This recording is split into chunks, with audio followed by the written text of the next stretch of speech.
Good afternoon.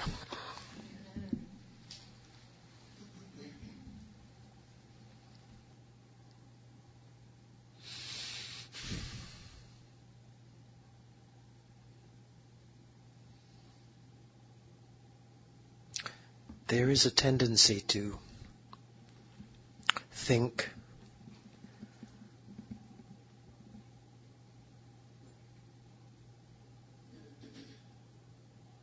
yes, there is a tendency to think.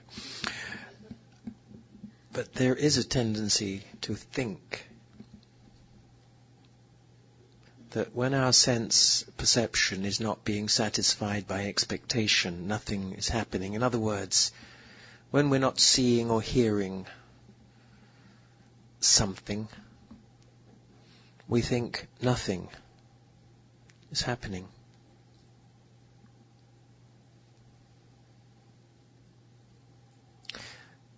But when we look again to see more clearly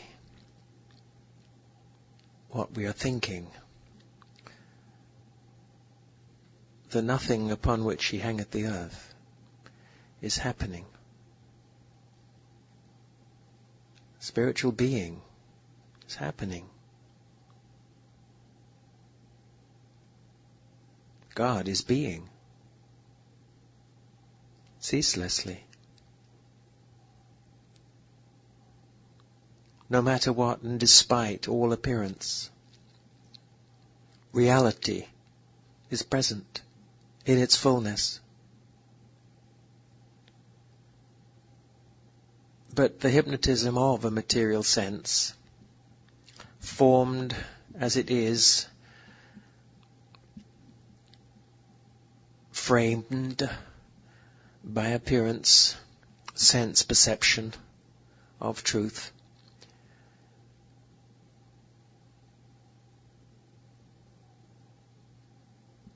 forces us to see through, so that, eyes open or closed to this world, we must keep our mind stayed and our attention fixed on the ever-present mark of spiritual being. It is so easy to be fooled. Having been conditioned into the satisfaction of the senses having been entertained for so long, we become conditioned by the sounds and the sights of those things that entertain us, to the point where if we are not being entertained, we don't feel fulfilled. When true fulfillment is ever present, ever in operation within us. And so the whole transference of awareness from sense to soul, as Joel describes it, is what must take place.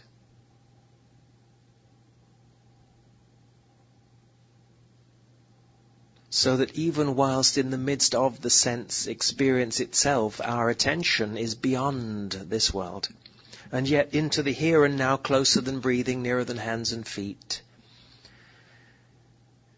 toward that, the inner awareness of the experience of the eye of our own being in stillness.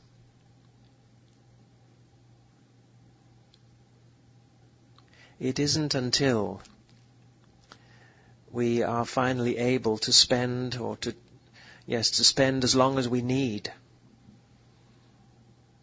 in stillness, that we really begin to become aware of what it is, to which end we are born, what it is that ultimately is the answer to it all, a deepening state of conscious awareness, even whilst yet in the flesh, that in heightened spiritual discernment we are given to be able to see and allow the dissolution of material sense. We no longer hold to it, we no longer identify with it. We are willing to release, relinquish, give up, cease from, put off the mortal, and once and for all begin to allow some degree of inner revelation to take place.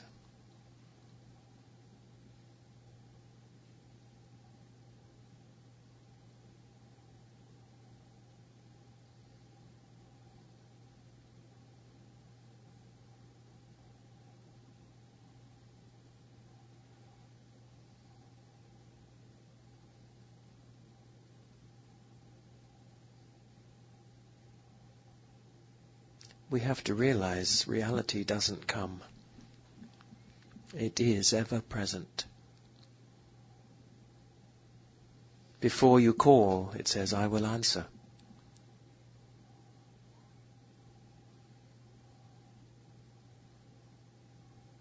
Before you speak, I will hear.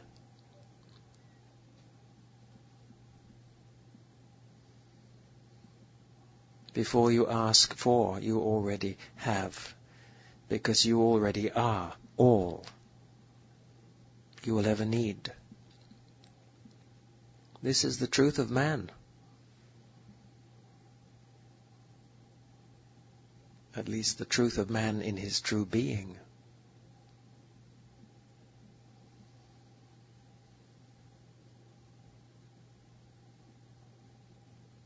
But not the form as which this world appears.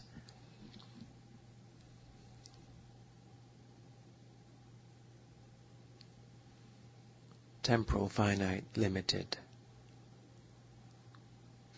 lacking.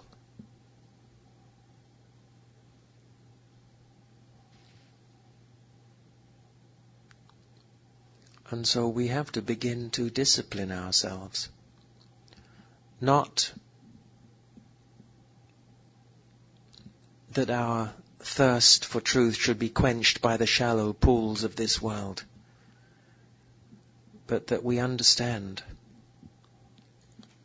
that sometimes we have to hang in there, hold fast to the faith, dig deep.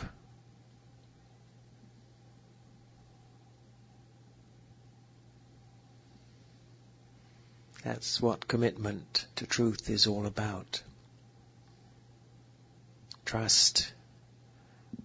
Trusting in the Lord. Trusting in the truth of our being. Trusting the nature of our true being to be of the perfection of God. So that when presented or faced with some erroneous claim to the contrary, that we exist as a mortal in time and space with an erroneous form, we can sit still. In the midst of that mesmeric mental suggestion, which is of the carnal mind, and not take up the sword. It's not easy.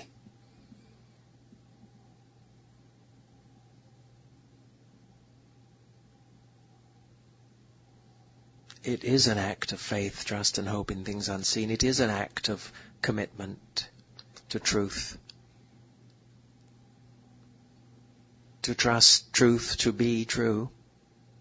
The truth that I and my Father are one. The truth that all that has ever been revealed as to that which is the truth of man is true of you. That in reality you are eternal being.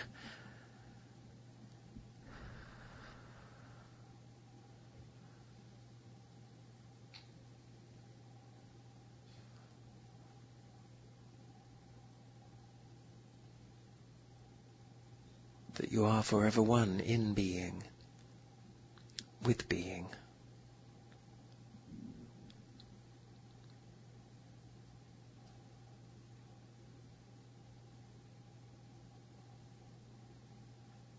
We are so easily drawn back to the shallow pools of this world of identification with form. That's the way the world operates. That's the way the hypnotism is. That's the way mesmerism fools us all. And that's why Joel said, if ever I make it sound easy, please don't believe me. Simply because all of us know how hard it is to take no thought, to have no fear, to keep our mind stayed on God, to trust in the Lord and acknowledge Him in all our ways.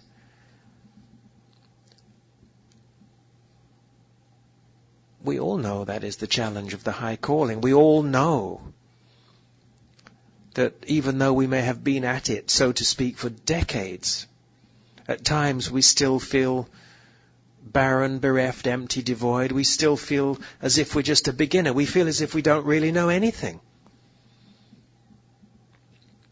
The honeymoon period of recognition of the rightness of the truth that we discover to be this particular way in teaching that we know is right for us, that is so wonderful, and we're full of the joys of spring, of finding it, and filled with inspirational revelation that we recognize and in which we rejoice.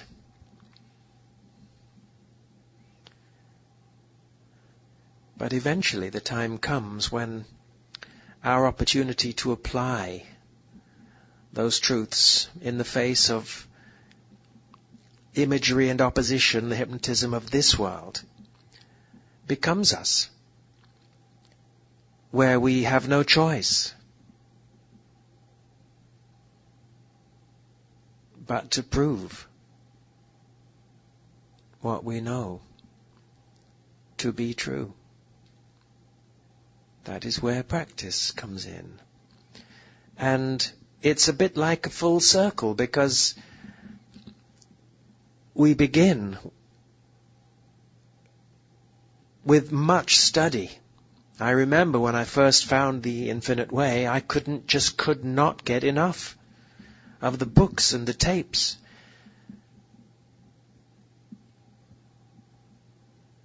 I didn't know there were other students. I didn't know there were classes. I didn't know there were meetings. And I felt like someone coming out of a desert finding an oasis when one thing after another fell into place and the way opened. And I slid and fell so easily into it.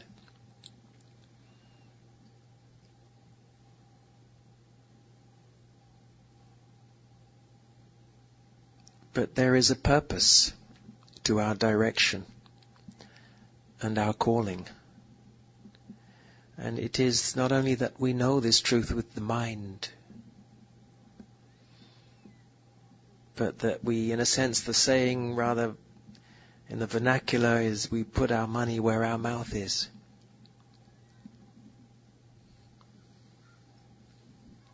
We live by what we know and prove that in which we trust, that it might become flesh of our flesh and bone of our bone. It's not easy.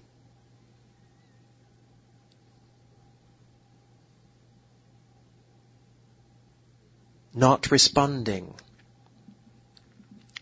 to mental suggestion, not responding to the imposition on us of the universal illusion that we are immortal, living in time and space, for better or for worse. That if only we had this or didn't have that, or if only we were here or weren't there,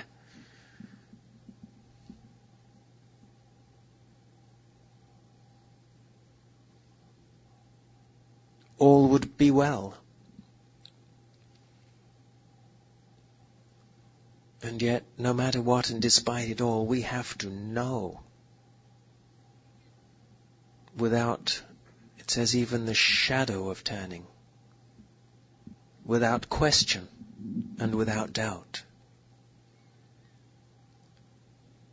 I only have to live what I am.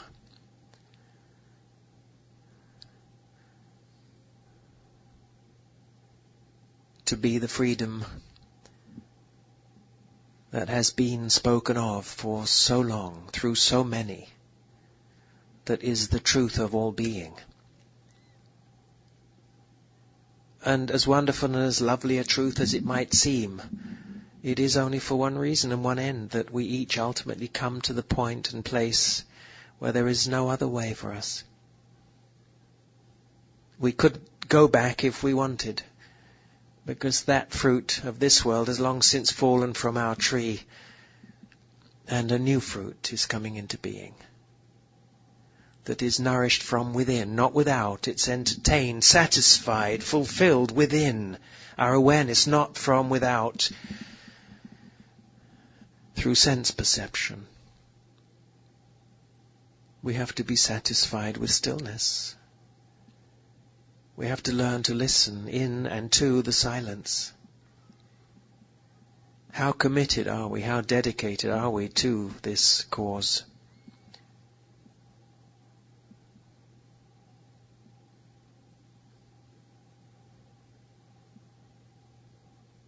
To what degree are we beginning to accept that appearances are not reality? They're a little bit like on the movie screen. It all looks so real.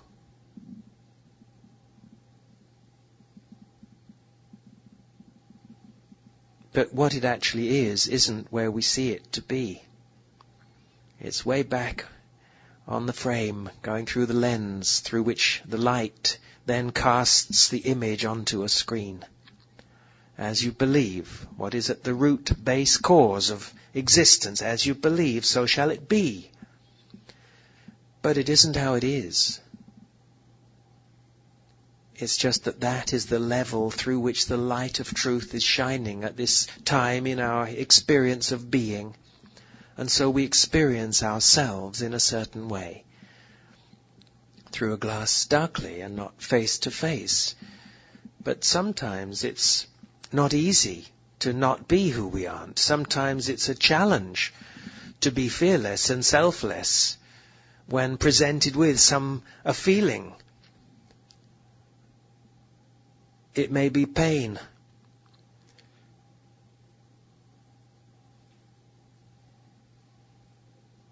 Concern for the well-being of another, when in reality there is only one. And the I that we are is forever one with that one whose very nature is omnipotence, omniscience and omnipresence. So somewhere along the line, as a result of our studies, we must become one with that which we endeavour to understand. With all thy getting, get understanding. But then lean not on thine own understanding. It's all an activity of surrender and discovery. Surrendering all looking or reliance on looking to this world for anything that we need, even the remedies of the flesh.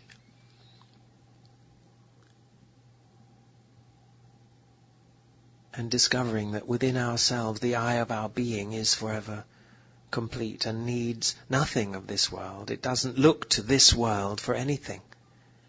And so ultimately the transition we must all make from sense to soul is in the degree that we are able not to accept the belief that we are immortal in time and space, in a realm of mortality, that our good is outside ourselves and that someone, somewhere, with a bit of luck, will have the solution to our problem.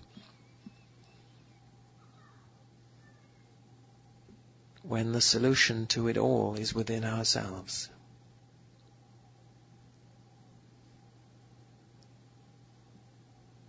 To what degree have we begun not to transfer our allegiance from soul to sense, but to redress the balance from sense to soul? It's an individual matter. We can only ask ourselves.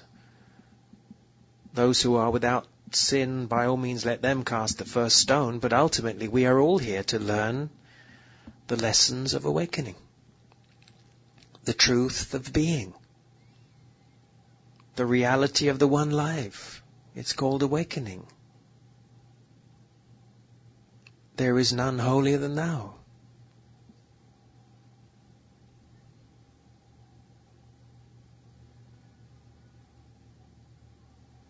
We all are that one that is forever self-complete.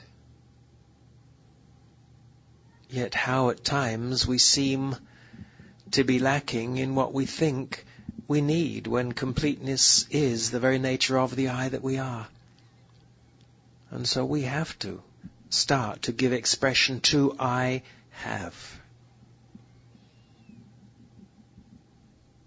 And draw forth from within ourselves, draw upon those limitless resources of spiritual being.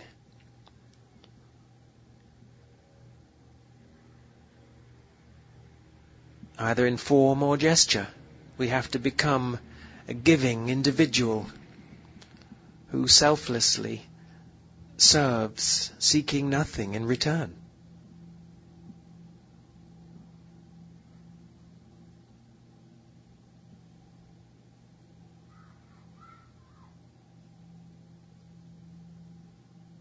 We have to trust the nothing and know that even though the season might seem to be barren, the season of the need for whatever we think we might need, though it might seem to be barren, midwinter barren twigs, little to show for the life that once seemed to be in its fullness, nevertheless,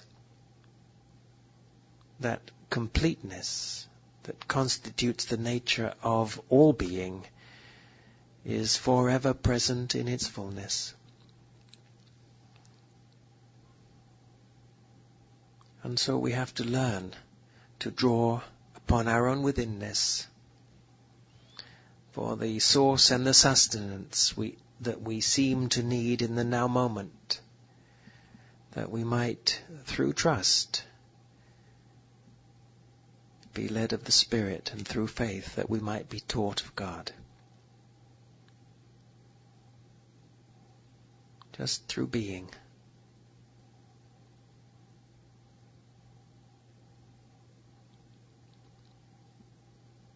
Abiding in being.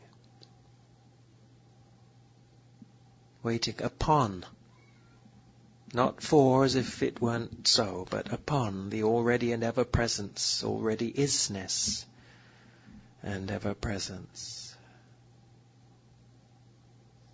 of God.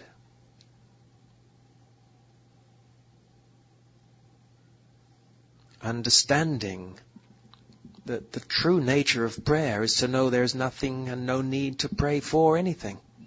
That I am. And here where I am, the fullness of God constitutes the nature of my being.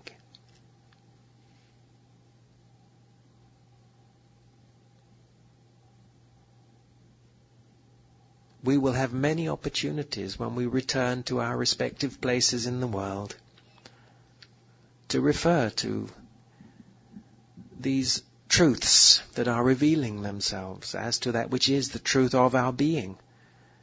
How long will it be for any of us before we lose that vision? We lose sight of what we know we see, of what we know, of what we know we recognize to be that which is the truth of our being.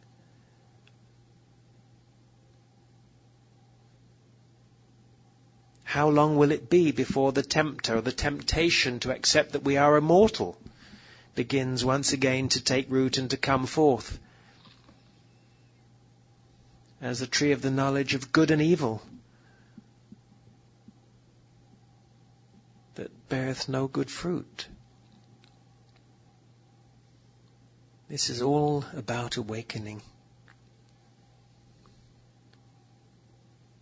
Has the tide of direction turned? Has the direction toward greater fulfillment in this world, has that tide turned? And now, even though it may seem to be the very beginning of our return to the Father's house, has that tide turned so that our journey toward the Father's house has begun? These are rhetorical questions, of course it has. But how easily, sorely at times tempted, can we still be to accept the belief that it is otherwise? So how deeply are we committed? How deeply are we anchored how total is our conviction as to that which is the reality of our being? Or how easily can we be induced into responding to the illusion that we exist as a mortal in time and space, for better or for worse, sick or well, rich or poor, or even live or dead, when consciousness is what I am.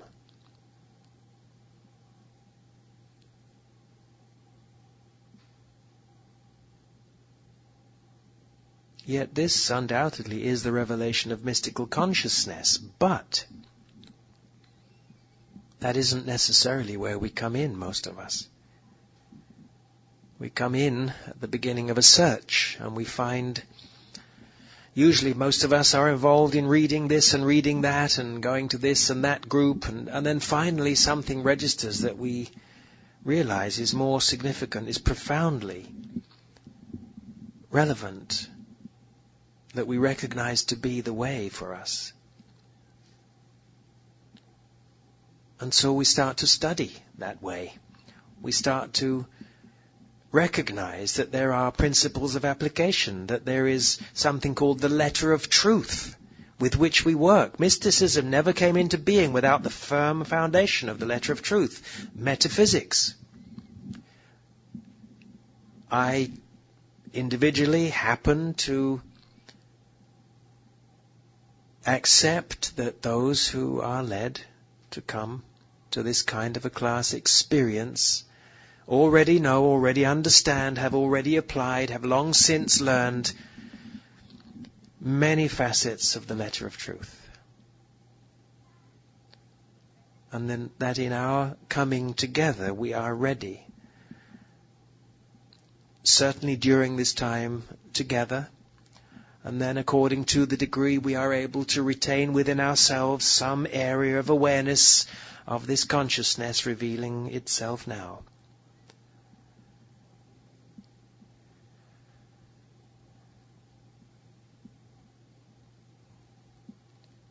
So that we can, without doing, just be still, knowing that there is no greater doing than this.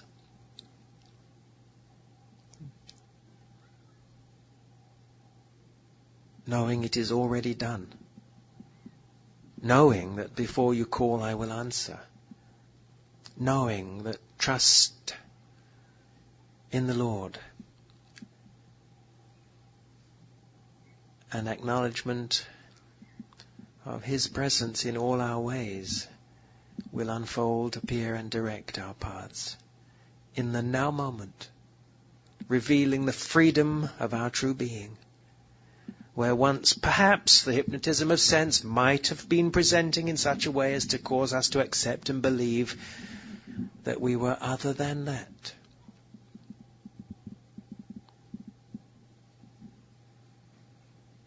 That we were other than pure being.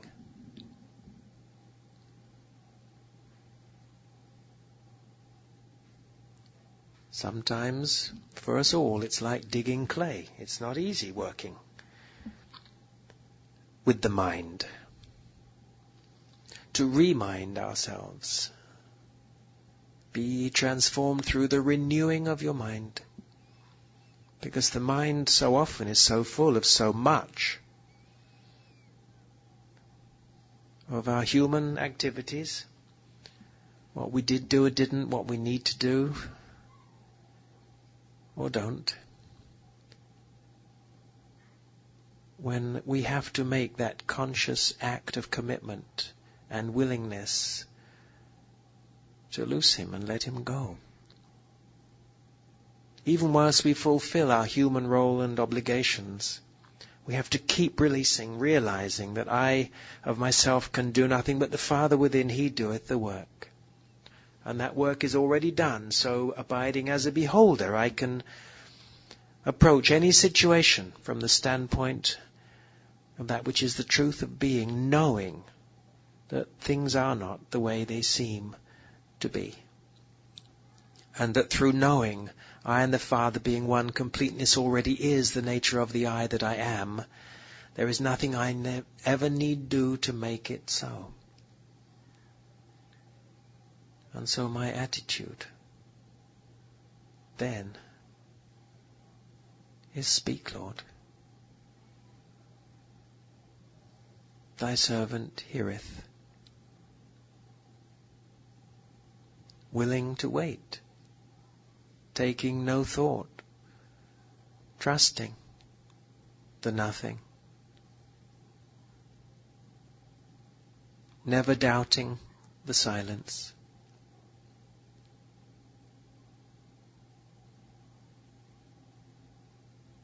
Never wanting the world.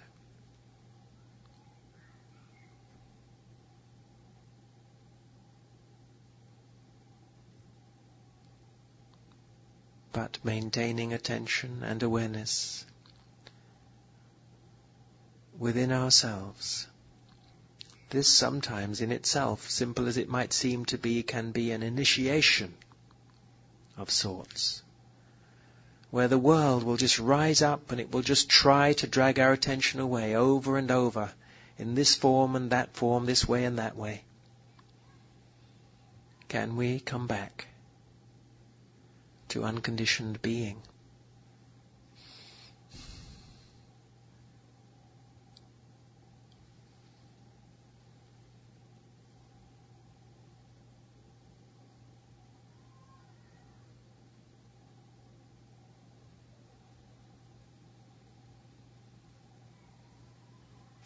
Do we trust ever-presence enough to know that even though nothing might seem to be, all forever is?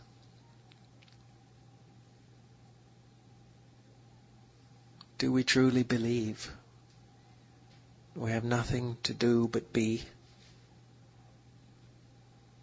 And then out of being will be fulfilled all the doing that ever needs to be done.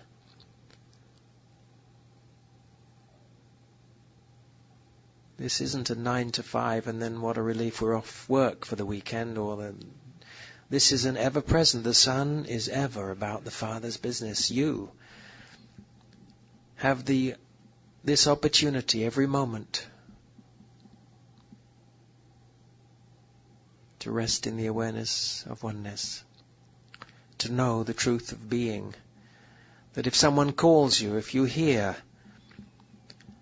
or even hear of the dramas of this world, you are not fooled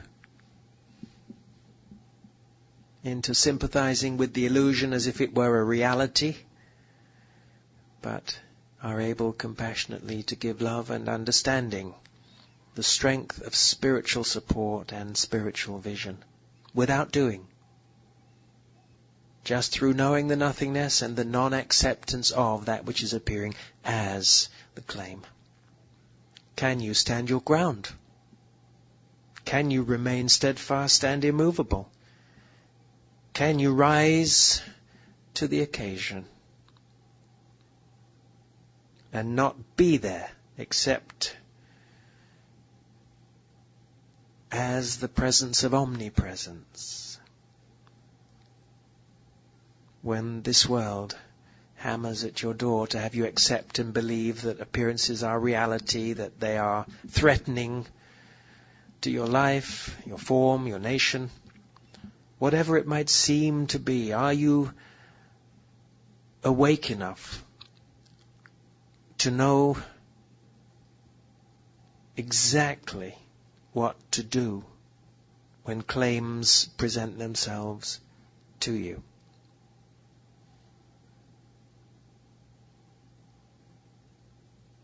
And most of us, as what you might call practitioners, are simply practicing living this way. And we have plenty of opportunity to practice. As Joel says, you live this life, you won't need a practitioner, you'll be a practitioner.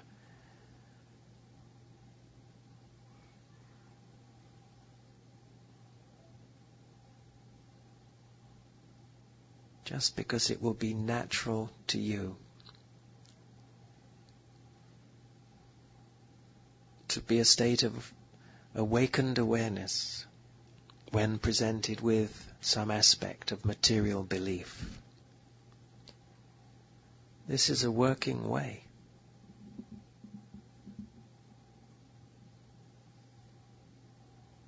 And yet, as Lorraine once said to me, work isn't really the right word.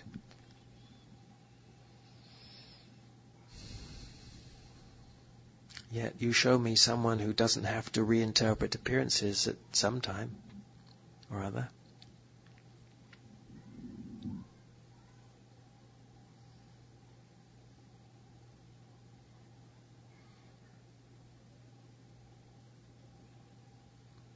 So can we see that what we see isn't what we are? And that what we are remains invisible to the natural man, the human mind, physical consciousness, sense perception. That in reality, in truth, the consciousness I am is omnipresent where you are as the eye of your being, for we are one. One life, one presence, one being. All infinitely individual aspects of that infinite, limitless one called God. The source, the substance, the fount of life, of being, of truth.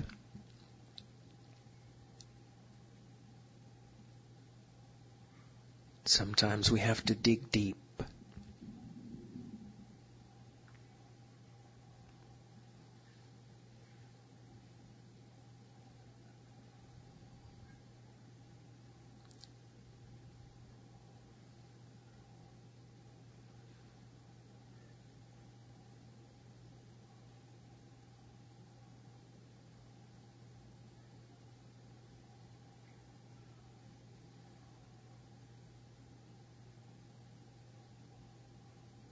Sometimes we have to know that what doesn't really seem to be at all is the reality of all being. And that all that seems to be so real is just mental, is mind formation, mental suggestion, appearance.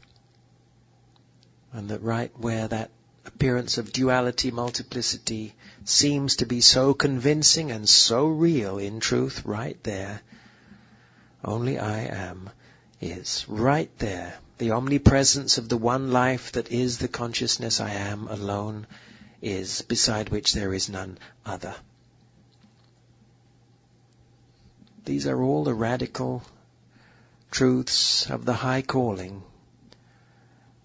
with which we, through entertaining the letter of truth, by which I mean simply reminding ourselves of the truths we know to be true, in the form of the letter of truth, scripture, some form of writing, it could be poetry, it could be any form of writing that speaks to us of the purity and the perfection that constitutes the true nature of being. So that we do work with the mind when the mind is presented with images, claims, suggestions,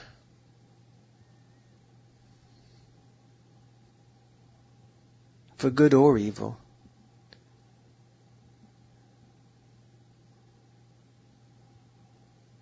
That we might be willing to release it all. Sometimes we're hypnotized by the good. Sometimes we hold to the good. Sometimes we tie ourselves to a good appearance or image or ambition.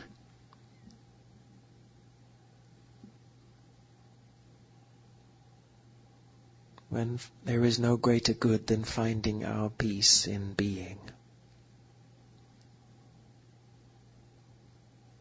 And remember, this is like having our batteries charged. This isn't something we will take away and it won't be required that we draw on it.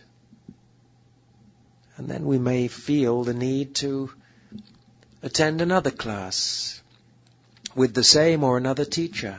It's usually within the framework of the same teaching, because that's the way most of us are now.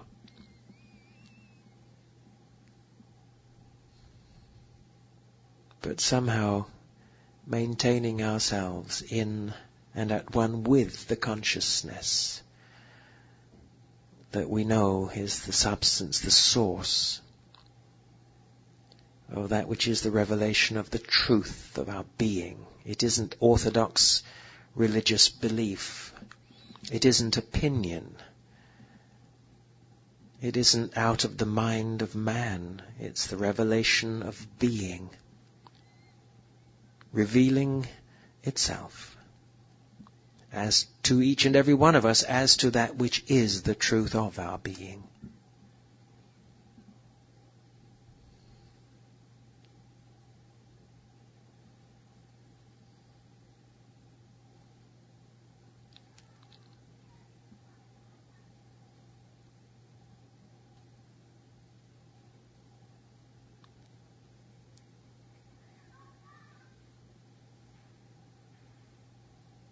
Sometimes there is no doubt we can be more superficially entertained, even in class context. But at other times there is also no doubt that we must be willing to go more deeply within. Resting, trusting, letting.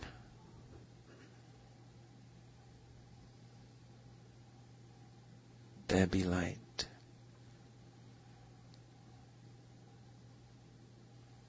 Knowing.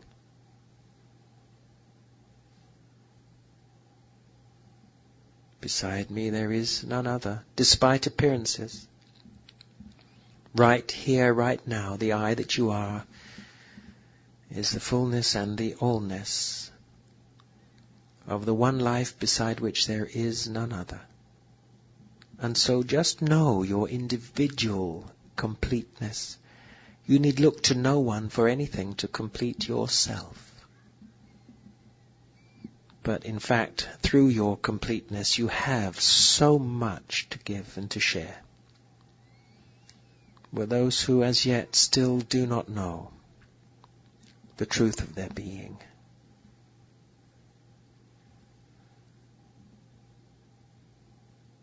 It doesn't even matter that they appreciate or recognize it. All that matters is that you share it.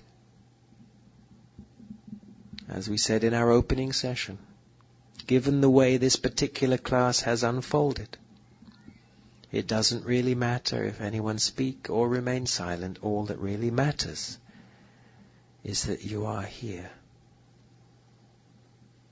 to partake of hidden manna, the revelation of true divine spiritual substance and wisdom that is the reality of your being.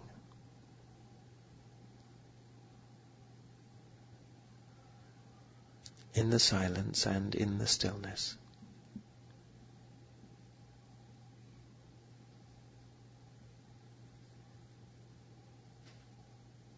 So the more still we can become, the more conscious we are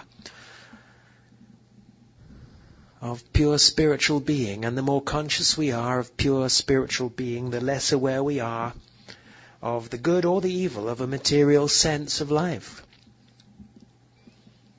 Because resting in the word, letting there be light, is the very same process as dissolution of the darkness. Once there is light, we don't then think how we're going to get rid of the darkness. By the time he who is right it is come, that which never was no longer is. And we find ourselves as states of freedom in the world,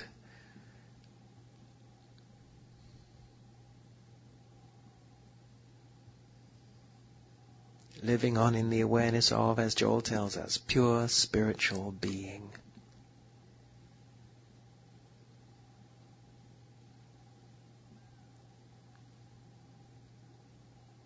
In a world made new when Christ has entered in. And that is and can be now.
Joel says that if anyone thinks mysticism is not the most practical way to be, he hasn't tried it.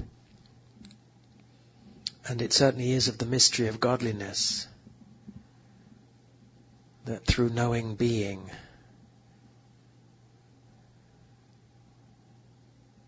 we realize the completeness and the fullness of truth. That truth, that the knowing of which makes us free in the world.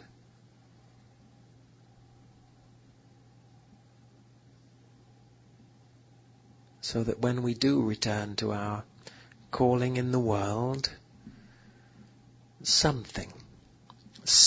area within us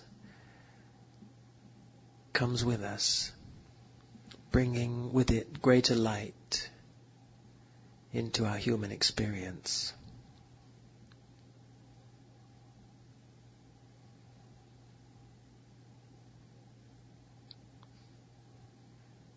But we do have to be willing to leave all. We do, as we said in one of our previous sessions, have to understand why it says unto every last farthing.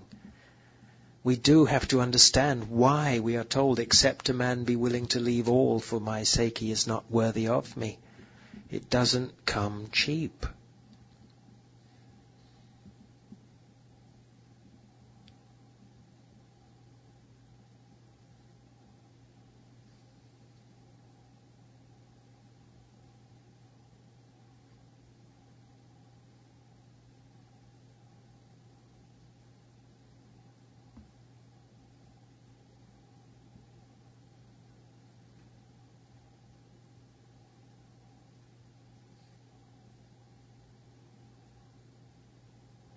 But when we do bring ourselves to the feet of the Master within,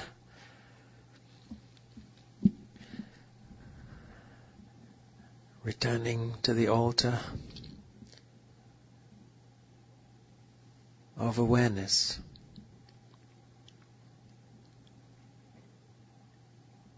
He uttereth His voice. We are spoken to.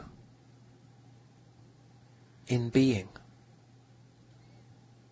in a way that words could never encompass, with an eloquence with which language cannot speak. And so for all that I say, it is what I see that I would have you know. But how can I give you what you already are and already have? But perhaps if I simply remind you of that which is the truth of your being, you then can go forth and multiply that vision. To do unto others, even as I do unto you.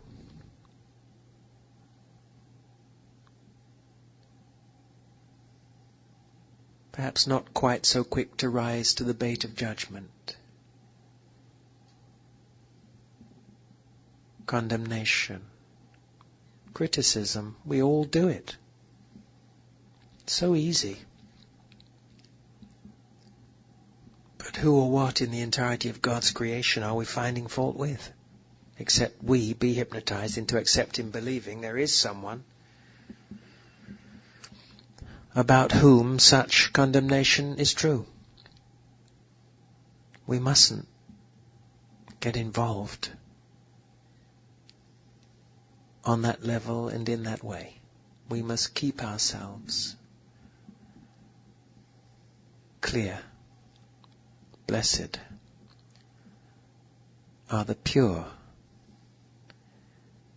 in heart, for they shall see God.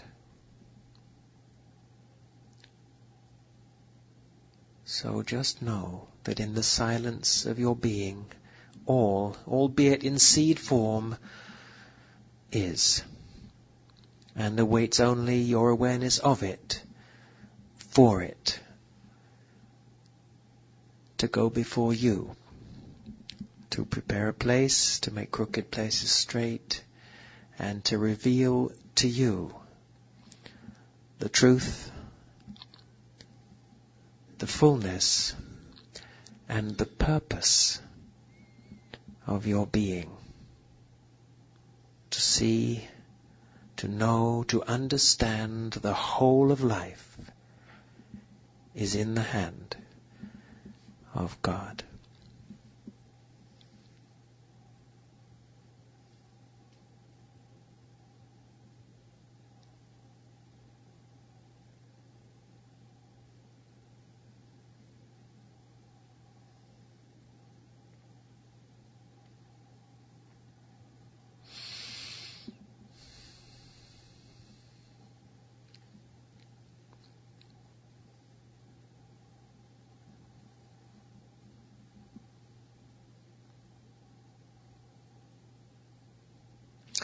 Well, thank you for your attention. I think we dug a bit deeper that time.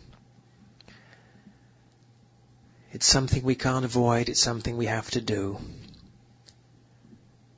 And as Lorraine told me, no spiritual work is ever wasted. It will bring its own fruitage in its own way, in its own time.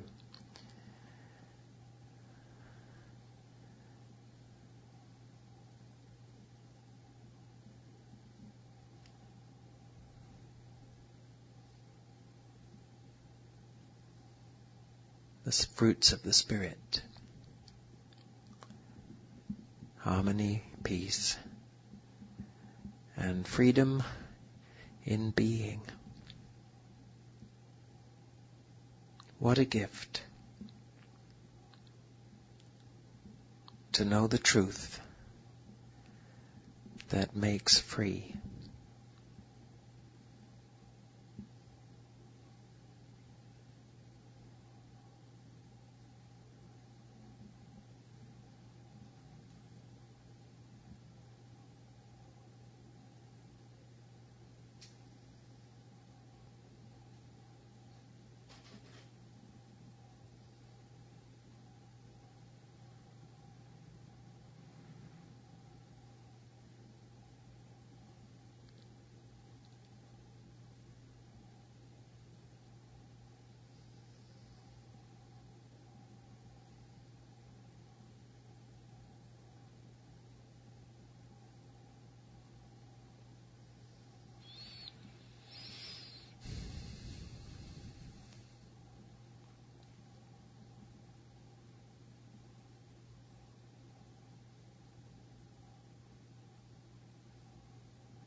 So I don't have to ask you to keep the peace. I'm sure it will keep you until our next session at 7:30. Thank you.